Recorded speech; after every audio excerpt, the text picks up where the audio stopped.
kalususan nang itinuring ang Pilipinas bilang Center of Marine Biodiversity base sa pag-aaral ng mga marine biologists na inilathala sa Philippine Environment Monitor at World Bank. Katunayan, mahigit 3,000 species ng isda ang nabubuhay sa mahigit 3,000 ektarya ng coral sa ating karagatan.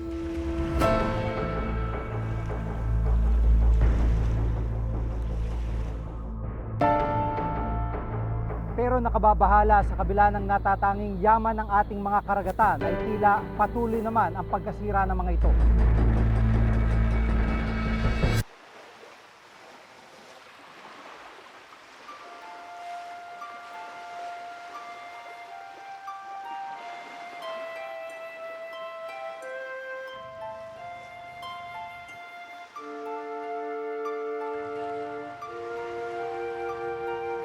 Apat na taon nang ginagawa ni Mang Bernie Bernabe ang panghuhuli ng alimasag dito sa bahaging ito ng Manila Bay. Ngayong umaga, kasama niya ang kanyang asawang si Aling Zenny at ang dalawa niyang anak na lalaki na sina Vincent 10 taong gulang at Eugene 9 taong gulang.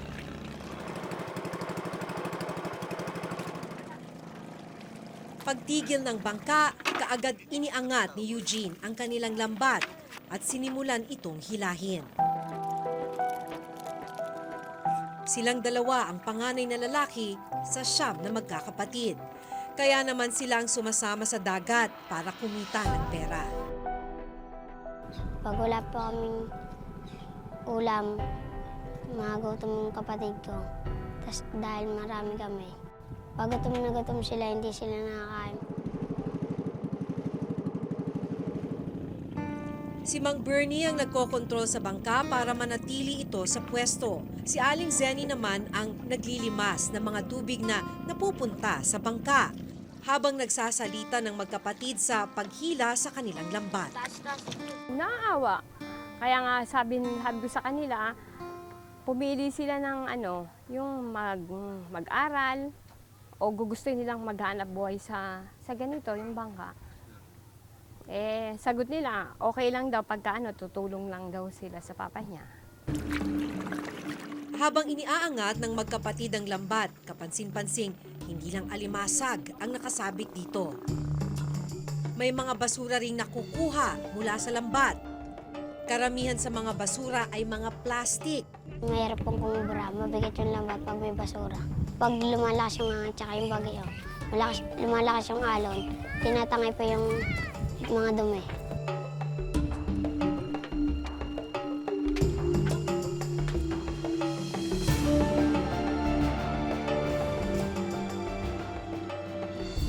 Ayon kay Mang Bernie, ang basura ang dahilan kung bakit mahina ang huli ng mga mangingisda sa Manila Bay. Noon, kaya raw nila mag-uwi ng halos 100 kilong mga isda at alimasag sa isang araw. Ngayon, pahirapan kung mapuno ang isang timba. Nung malinis ang dagat, maganda pang huli. Minsan, pag alis ka lang, sandilian lang. Ngayon, masama tubig. Gagawin mo sa lambat mo, doon matutulog sa dagat yon. Bukas mo siya hanguin.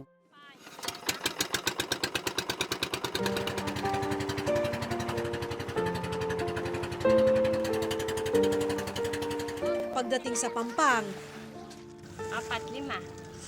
Ang mga 400, yan. Lugi. Ito ang lahat ng nakuha sa lambat. Puro basura. Isang area lang. Oo.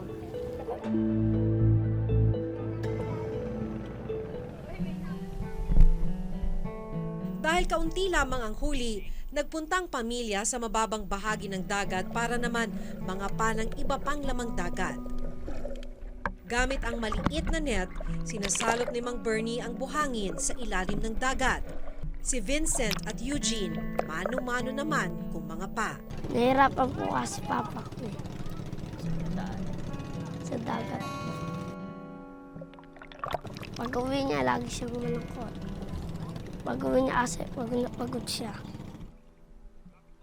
Ayaw ko pong makita ng tatay kong napapagod, kaya po tinutulungan ko siya.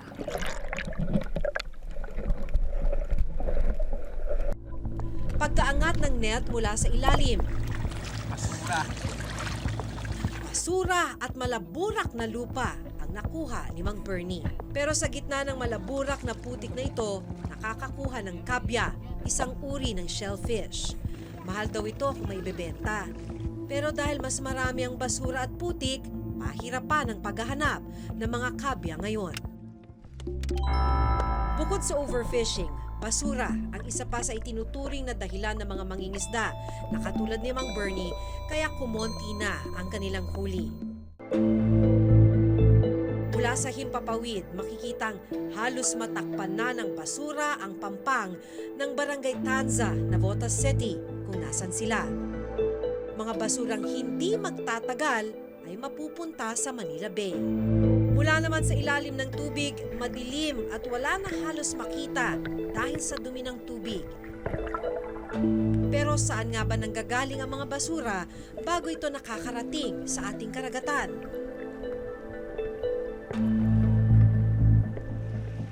Sa pag-aaral na inilabas ng National Center for Ecological Analysis and Synthesis na nakabase sa University of California, mula 4.8 hanggang 12.7 million metric tons ng plastic ang napunta sa karagatan sa buong mundo noong taong 2010. Katumbas yan ng halos 900,000 hanggang 2.3 milyong truck ng basura. Base pa rin sa pag-aaral, Pilipinas ang pangatlo sa listahan ng mga bansang may pinakamaraming plastic na basura na pumapasok sa ating karagatan. Mismanaged waste o yung mga basurang hindi nakolekta ng mga truck para madala sa mga landfill ang pinagmumulan ng mga basura. Nauuwi ito sa mga waterways o estero hanggang sa makarating sa ating karagatan. Actually, kung titingnan mo yung ocean current within the Philippines, yung sa Western Philippines sa Palawan, no, merong current system mula do sa south papunta sa taas, no. Sa eastern side ng Philippines, yung current system sa gitna ng bansa, umaakyat siya sa papunta sa north, sa Luzon, at pumupunta rin siya sa Mindanao. So, kung yung mga trash mo along the way, nadadala rin siya ng tubig. Mapanganib ang plastic dahil maaaring makain ito ng mga lamang dagat. Pwede nila itong ikalasod o ikamatay.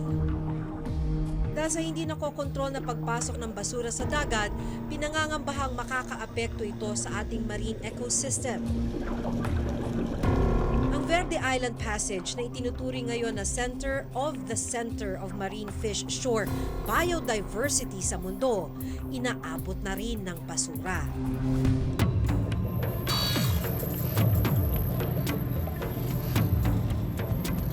Physically, it can smother corals.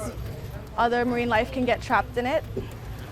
Turtles can mistake plastic bags as their food source, which is jellyfish. So imagine if you ate a plastic bag, what that would do to your insides. So as plastic breaks down from the light, it breaks into smaller and smaller pieces, but it never really goes away.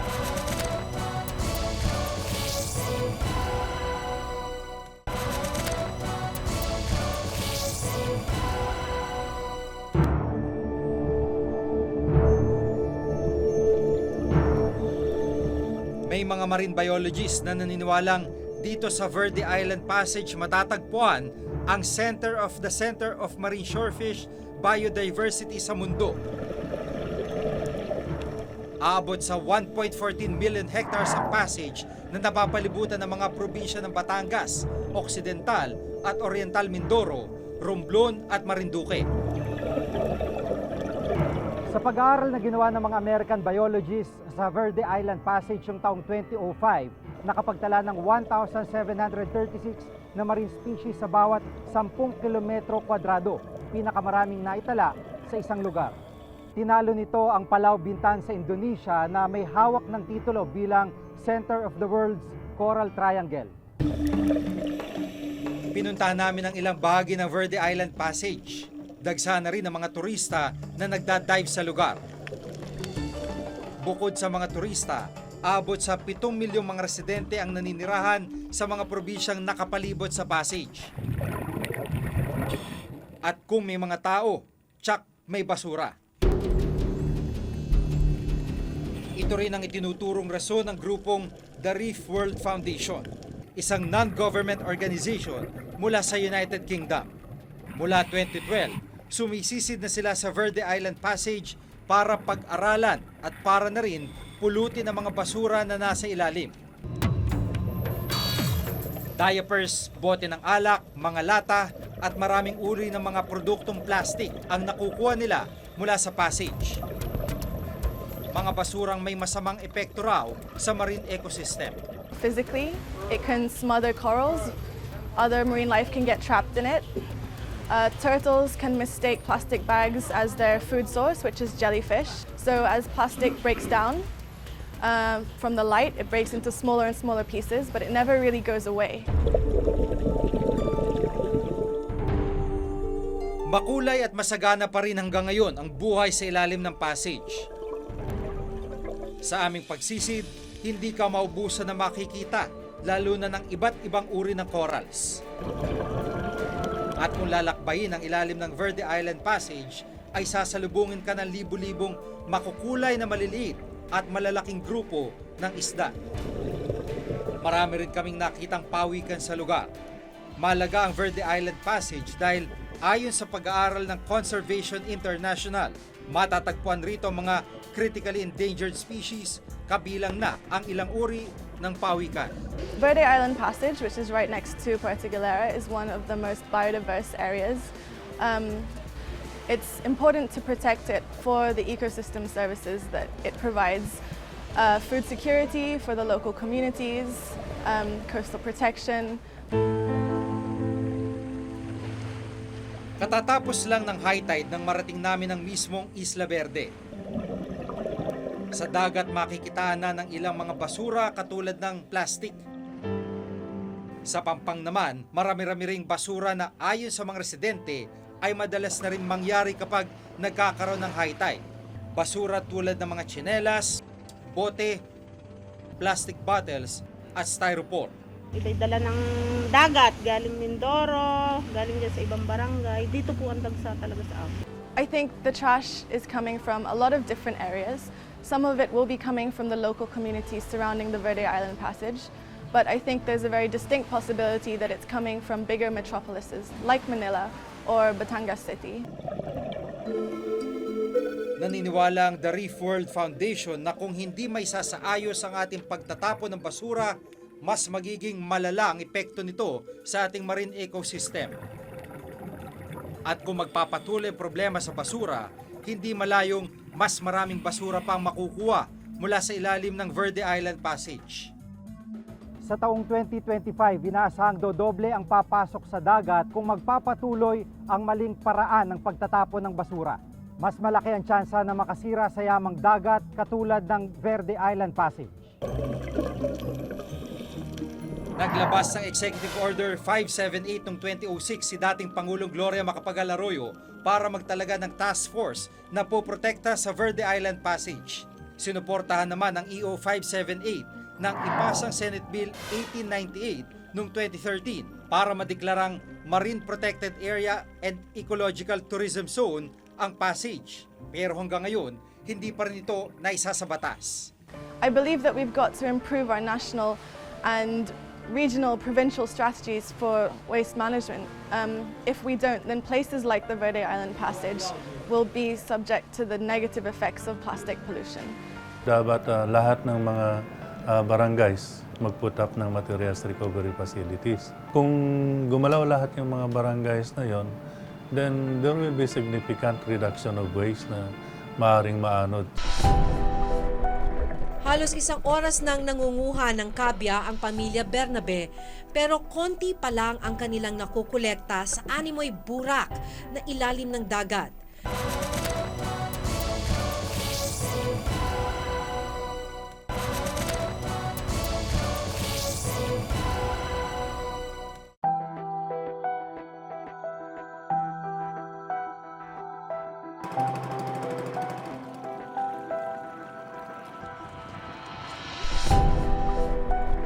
Halos isang oras nang nangunguha ng kabya ang pamilya Bernabe, pero konti pa lang ang kanilang nakukolekta sa animoy burak na ilalim ng dagat. Kailangan nilang ibenta ang mga nahuling alimango para may makain sa tanghalian.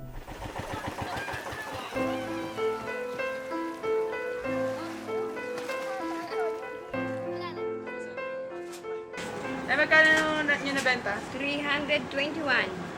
So, nyo po gagamitin yung Ang bili uli ng gasolina para makalabas. Bigas lamang ang nabili ni Aling Zenny sa 100 pesos. Kaya naman ang nakuhang mga kabya na lang ang kanilang inulam para sa tanghalian. Pinaglinis na Kung may masamang epekto sa mga isda at iba pang hayop sa dagat ang basura, paano pa kaya sa atin na kumakain ng mga lamang dagat na ito? Tao ang nasa pinakaitaas ng food chain. Tayo ang huling nakakakuha ng mga sustansya mula sa ating mga kinakain. Dito sa Pilipinas, halos 80% sa atin ay kumukuha ng makakain mula sa dagat araw-araw. At kung kasamang lumalangoy ng mga isda, mga basura, hindi malayong nakain mo na rin ang mga basurang basta mo na lang itinapon. Hanggang sa susunod na Huwebes, ako po si Maki Pulido. Ako si Jiga Manikad at ito nakatala sa aming Reporter's Notebook.